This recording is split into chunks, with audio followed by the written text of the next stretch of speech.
Hola, buenos días, soy la actriz y comediante Misato Katsuragi. Tal vez me recuerdan en películas educativas como Evangelion o en End of the Evangelion. Ahora voy a ser su presentador en este programa llamado Epistenotas, un programa dedicado a la epistemología y en temas de interés relacionados a la misma.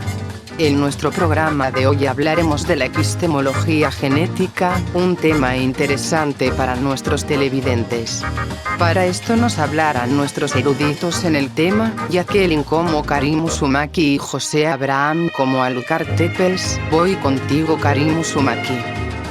Hola televidentes, me presento, soy Karim Uzumaki y yo les voy a responder las siguientes preguntas. ¿Qué es la epistemología genética y quién la propuso? Bueno, pues la epistemología genética o teoría del desarrollo del conocimiento es un estudio de los orígenes del conocimiento establecidos por Jean Piaget, donde el mismo autor intenta comprender en la forma en la que se desarrollan las capacidades cognitivas desde una base biológica, tratando de descubrir las raíces de los distintos tipos de conocimiento desde sus formas más elementales y seguir su desarrollo en los niveles ulteriores, inclusive hasta el pensamiento científico. Para Piaget, el conocimiento es una construcción continua y de que la inteligencia no es más que una adaptación del organismo al medio. O sea, que lo que aprendiste y la forma en la que piensas y razonas sirve para adaptarte con los demás, ya sea con tu familia, tus amigos o con la sociedad misma. Como piedra angular de la misma, consiste en la explicación del desarrollo de la inteligencia como un proceso según fases o génesis. Para que me entiendas, busca entender el cómo es que cada vez que crecemos nos volvemos un poquito menos burros. Quise decir menos ignorantes. Prosiguiendo, nos dice que estas mismas representan un estadio de equilibrio que se produce entre el organismo y el medio, a través de que determinamos mecanismos de interrelación como son la asimilación y la acomodación, a la vez que un momento fase de adaptación del organismo al medio. En otras palabras, más comprensibles, quiere decir que cuando nos volvemos inteligentes estaremos en paz con el medio que nos rodea, ya sea con tus compañeros de trabajo, con tus compañeros del salón o tu familia, ya que estos conocimientos que has adquirido te abren la oportunidad de hablar y comprender el contexto de lo que estás hablando y no te veas todo bobo. Continuando nos dice: estas diversas fases del equilibrio se caracterizan como estructuras, porque organizan o estructuran la conducta del organismo en el trayecto de la adaptación. Si no entendiste esta última parte, para eso estoy yo, la tía Karim. Lo que dijo es que cada conocimiento que adquirimos y que usamos para poder convivir con nuestros compañeritos se llama estructura y que va a ser un modelo que vamos a seguir, dándonos técnicamente a nosotros una personalidad o una forma de ser. Comprendiendo lo que decía Piaget, vamos a desentrañar con más detalle los diferentes estados o niveles que nos menciona. Para esto mi colega Alucard los dirá a continuación. Gracias, Karim. Hola, soy Alucard Tepes. Como ya lo habíamos mencionado, Piaget creó una serie de etapas jerarquizadas llamadas estadios o niveles, las cuales son las siguientes: inteligencia sensorio-motriz, periodo preoperatorio, operaciones concretas y por último, y no por eso menos importante, la operatorio formal. Para empezar, con este recorrido de los diferentes estadios o etapas, iniciamos con la primera etapa llamada inteligencia sensorio-motriz. Según en esta aparece de los 0 hasta los 2 años. Durante este periodo de tiempo, el pequeño comienza a darse cuenta del mundo que lo rodea, pues todos sus sentidos y movimientos evolucionan para desarrollar el conocimiento y la interacción con el entorno. No obstante, nosotros como adultos no le damos la importancia necesaria a esta etapa, ya que es una etapa tediosa y que lo único que queremos hacer es descansar, ya sea por el trabajo o por las deudas. Sin embargo, es importante que sepas que es justamente durante este ciclo cuando ocurre un progreso mental extraordinario, llamado desarrollo cognitivo. Si no sabes qué es cognición, tranquilo, yo te lo diré. La cognición es la facultad de un ser vivo para procesar información a partir de la percepción, el conocimiento adquirido y características subjetivas que permiten valorar la información.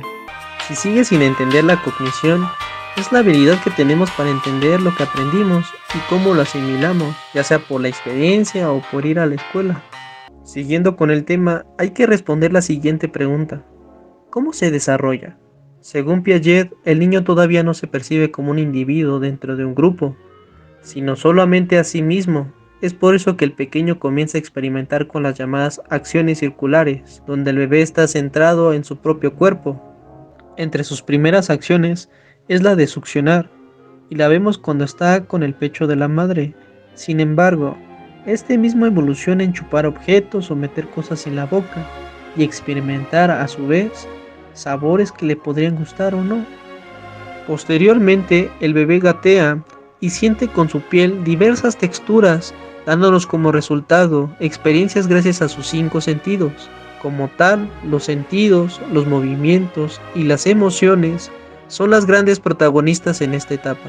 En la segunda etapa, llamada periodo preoperatorio, aparece desde los 2 años y finaliza a los 4 años de edad, y en este se desarrolla el pensamiento egocéntrico, la imaginación y sobre todo el lenguaje adquiere una gran importancia. Para aquellos que quieran ser profes, ustedes pueden estimular, orientar y colaborar en el desarrollo cognitivo del niño, ya que los pequeños no son capaces de hacer operaciones mentales, sino que son influenciados por una figura y ellos repiten lo que ven. Según Piaget, se da con la adquisición del habla, pues los niños empiezan a comprender símbolos y a practicar juego simbólico, como los números y letras, pero aún no son capaces de entender ni aplicar la lógica, como no lo sé, logaritmos o la física cuántica. Continuando, esta etapa tiene las siguientes características: la centralización, donde el niño solo se enfoca a una situación a la vez y no puede resolver un problema un poco más complejo. El artificialismo, donde los nenes creen que todo lo que ven fue hecho por el hombre o por alguien. El animismo, donde los niños creen que todos los objetos o por lo general sus juguetes tienen sentimientos. El egocentrismo, refiriéndome que no es egoísta el niño, sino que él mismo es incapaz de ver una situación desde el punto de vista de otra persona. La irreversibilidad, donde el niño no puede regresar al mismo punto de donde inició en un proceso, como no sé, hacer una manualidad. El juego, donde el niño empieza a jugar con otros niños, pero no interactúa con los mismos. Y por último, el juego simbólico, donde el niño juega e imagina roles, como ser astronauta o ser policía, o en su caso jugar con un amigo imaginario. Pasando a otra etapa, en la tercera etapa llamada periodo de operaciones concretas, se alcanza entre los 6 y 7 años. En esta se forma el pensamiento lógico de los niños, pues el niño ha adquirido la suficiente maduración biológica para empezar a operar a través de reglas y no bajo instintos. Por lo tanto, no es necesaria una manipulación física. Además, le permite una reflexión mucho más flexible, no basada únicamente en las apariencias de los objetos. Las características que tiene esta etapa son la seriación, donde permite comparar elementos y ordenarlos en base a sus diferencias, ya que es necesaria para el manejo de los conceptos como los números, el tiempo, las medidas o la orientación. La clasificación, donde el niño clasifica los objetos según sus características y determina si pertenece a un conjunto determinado o a una jerarquía. Y por último, la conservación, donde el niño entiende que el objeto puede ser el mismo, a pesar de los cambios de su apariencia, como ejemplo, un vaso con agua pero en diferentes volúmenes. Antes de seguir, hay que recordar y destacar que cada individuo es diferente y cada quien asimila de diferentes maneras las etapas. Continuando, y ya por último, la cuarta etapa llamada periodo operatorio formal. Inicia a partir de los 12 años aproximadamente. En este nos habla que el individuo deja de ser un niño y se convierte durante su pubertad poco a poco en un adolescente, donde razona con hipótesis, además de objetos, crea y entiende ideas abstractas, puede entender cómo proponer soluciones que sean lógicas y eficientes, como también formular un criterio sobre sus actos. Con esto nos da la pauta de la inserción en el mundo de la adultez, pues el niño empieza a entender la sociedad y en qué estatus está. Tras pasar por todas estas etapas como si fuera una viacrucis o éxodo, mi compañera Karina hablará de unos experimentos para entender a más a detalle sobre el tema. Hola, soy yo otra vez. El experimento que mencionaré habla del estadio preparatorio y la operación concreta. Veremos sus diferencias. En el primero se colocan monedas, como lo veremos a continuación.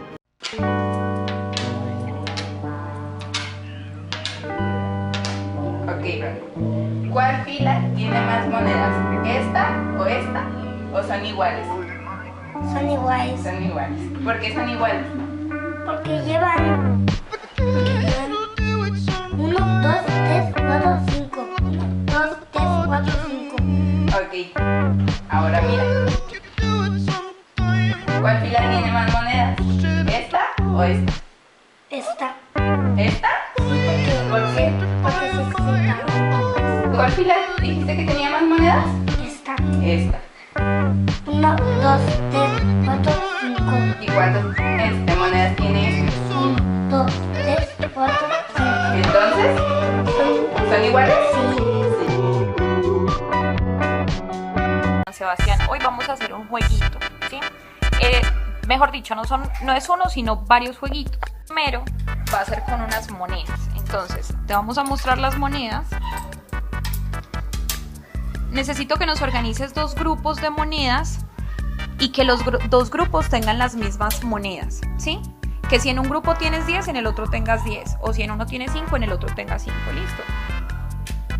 Cuando los tengas listos, me avisas. ¿Cómo las organizaste? ¿Qué tuviste en cuenta para organizar las monedas? El número para las monedas. Ahora vamos a hacer una cosa. Aquí tenemos 3, 4, 5, 6.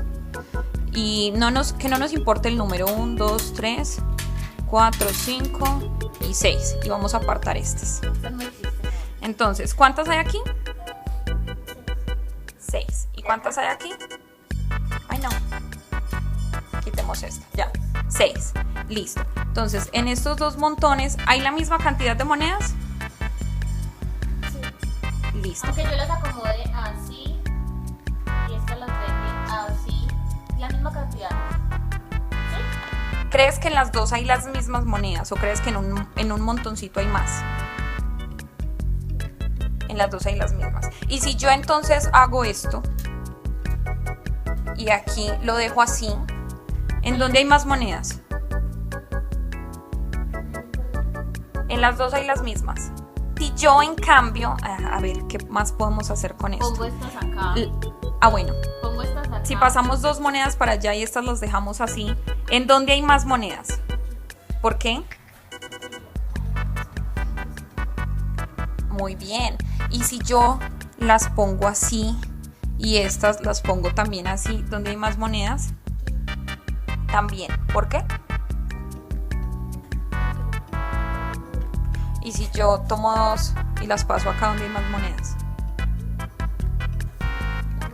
La misma. Muy bien. ¿Qué estás teniendo en cuenta para saber dónde hay más monedas?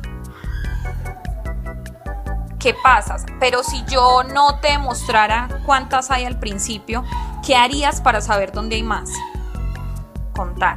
Ya, muy bien. Ponemos otro experimento. En este, la percepción de los volúmenes. ¿Tienen la misma agua? Sí. Sí. Son rojas. Ok, ahora mira.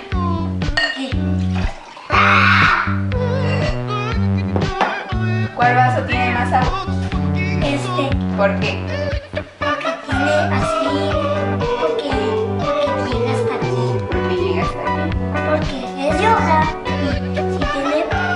Si tiene muchos aquí, se llena y luego llega hasta aquí. Ok.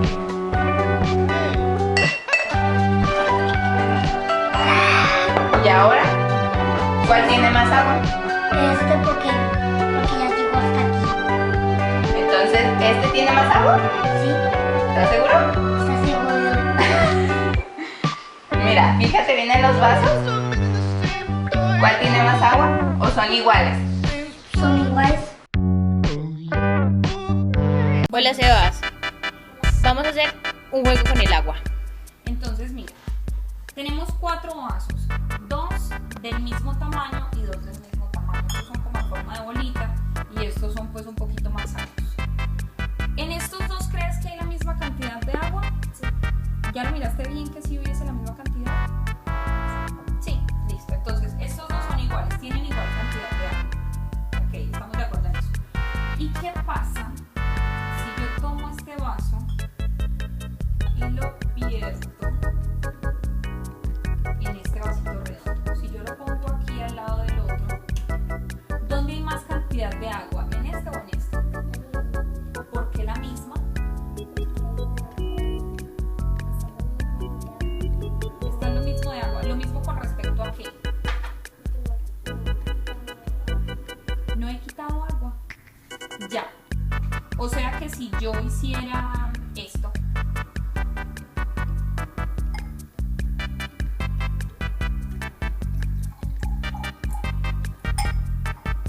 ¿en dónde hay más cantidad de agua? ¿En este vaso o en este? Ahí. ¿Por qué? Aquí quité agua. Y si yo tomo este vaso y lo paso para acá,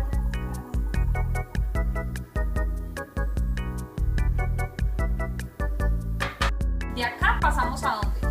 Aquí. Y de aquí pasamos a dónde?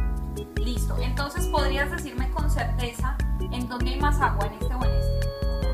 Ahí. ¿Por qué?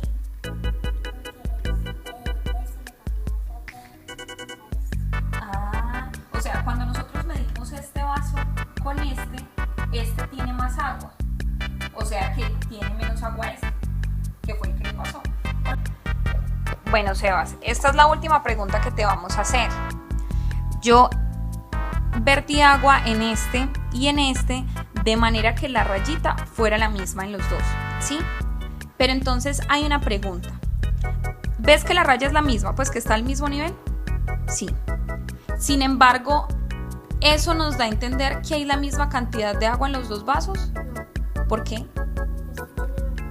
Ese tiene más. ¿Y por qué tiene más? ¿Y por qué si los dos tienen la rayita en el mismo? ¿Tiene que ver la forma de los vasos? ¿No? Es decir, este tiene más, me estás diciendo, ¿sí? ¿Y por qué si le cabe más, está con la misma raya?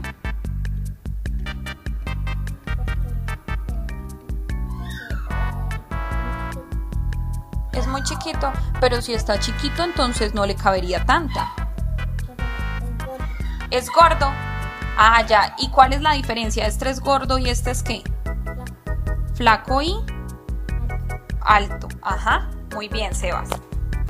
Ya por último, el experimento de la plastilina, donde tiene el mismo fin que el anterior. ¿Cuál de las dos bolitas tiene más plastilina? ¿Esta o esta? Esta. ¿O son iguales? A ver. ¿Esta? Ok. ¿Y por qué? Porque si haces más así, se convierte. Te voy a traer. ¿Y ahora? ¿Cuál tiene más plastilina? ¿Esta o son iguales? Sí, si esta parte es más aplastada, Ajá. así, luego si así vuelta, se convierte, sí. Esta tiene más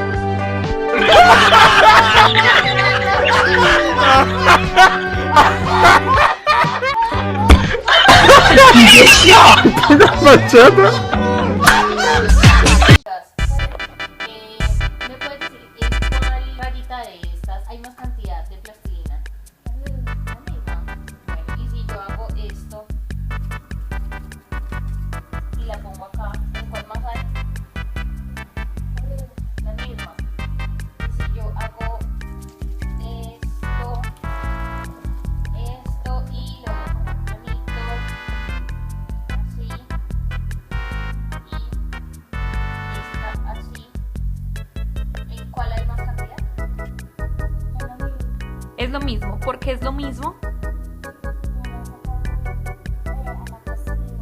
No le hemos sacado a la plastilina. Y si le sacáramos a una, entonces sí habría uno con más. Sí. ¿Por qué?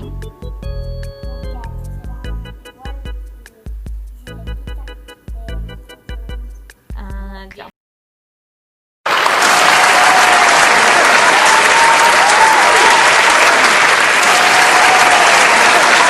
Ojalá que con estos ejemplos haya quedado mejor el tema. Con esto, Nos despedimos. yo, Karim Uzumaki, Y yo, Alucard Tepes. Hikomade Shinoshawa Sayonara Karim Uzumaki Oyo.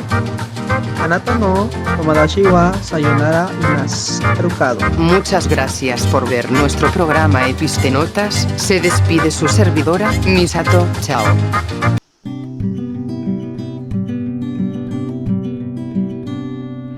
Ah, ¿serio?